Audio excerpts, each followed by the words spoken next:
தனது 10 வயதில் சினிமாவில் அறிமுகமாகி 2500 படங்களுக்கு மேல் நடித்து 9 மொழிகளில் தனது நடிப்புத் திறனை வெளிப்படுத்திய ஒரு நடிகை தனது வீட்டில் ஏற்பட்ட தீ விபத்தில் மரணமடைந்தார்.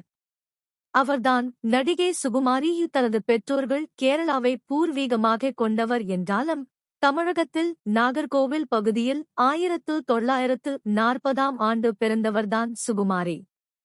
7 வயதில் நடனம் கற்றுக்கொண்ட இவர் இந்தியா மட்டுமல்லாமல் அமெரிக்க, ஆஸ்திரேலியா, சிங்கப்பூர் உள்ளிட்ட நாடுகளில் நடன நிகழ்ச்சிகளை நடத்தியுள்ளார். அறிஞர் அண்ணா கதை வசனம் எழுதி 1951ஆம் ஆண்டு வெளியான ஓர் இரவு படத்தில் ஒரு பாடலுக்கு நடனமாடியதன் மூலம் தமிழ் சினிமாவில் அறிமுகமான சுகுமாரி எம்.ஜி.ஆர். சிவாஜி உள்ளிட்ட நடிகர்கள் தொடங்கி தற்போது தனது கடைசி படத்தில் நடித்து வரும் விஜய் உட்பட பல நடிகர்களுடன் இணைந்து நடித்துள்ளார். தமிழ் மட்டுமல்லாமல் மலையாளம், தெலுங்கு, கன்னடம், இந்தி, சிங்களம், ஆங்கிலம், பெங்காலி, பிரெஞ்சு உள்ளிட்ட 9 மொழிகளில் 2500க்கு மேற்பட்ட படங்களில் நடித்துள்ள சுகுமாரி தென்னிந்திய சினிமாவில் மோகன்லால், கமல்ஹாசன், மகேஷ் பாபு உள்ளிட்ட பலருடன் இணைந்து நடித்துள்ளார். காமெடி, வில்லி, குணச்சித்திரம் என அனைத்து கேரக்டர்களிலும் நடிப்பில் அசத்தியுள்ள நடிகை சுகுமாரி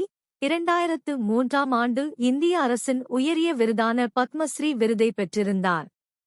நம்ம கிராமம் படத்திற்காக 2010ஆம் ஆண்டு தேசிய விருதையும் வென்றுள்ளார். கேரளா அரசின் மாநில விருதை 4 முறை வென்றுள்ள நடிகை சுகுமாரி 1959ஆம் ஆண்டு இயக்குனர் பீம்சிங்கை திருமணம் செய்து கொண்டார்.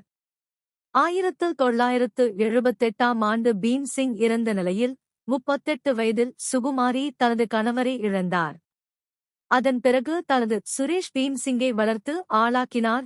ஒரு சில திரைப்படங்களில் நடித்த சுரேஷ் பீம்சிங் தற்போது மருத்துவராக பணியாற்றி வருகிறார். வெள்ளித்திரை மட்டுமல்லாமல் சின்னத்திரையிலும் தனது முத்திரையை பதித்துள்ள நடிகை சுகுமாரி நாடக குழுவுடன் இணைந்து 5000க்கு மேற்பட்ட நிகழ்ச்சிகளை நடத்தியுள்ளார். 2009ஆம் ஆண்டு விஜய் நடிப்பில் வெளியான வேட்டைக்காரன் படத்தில் அனுஷ்காவின் பாட்டியாக சுகுமாரி நடித்திருந்தார். வேட்டைக்காரன் படத்தில் அவரின் காமெடி காட்சிகள், அவருக்கும் விஜய்க்குமான காட்சிகள் ரசிகர்கள் மத்தியில் நல்ல வரவேற்பை பெற்றிருந்தது.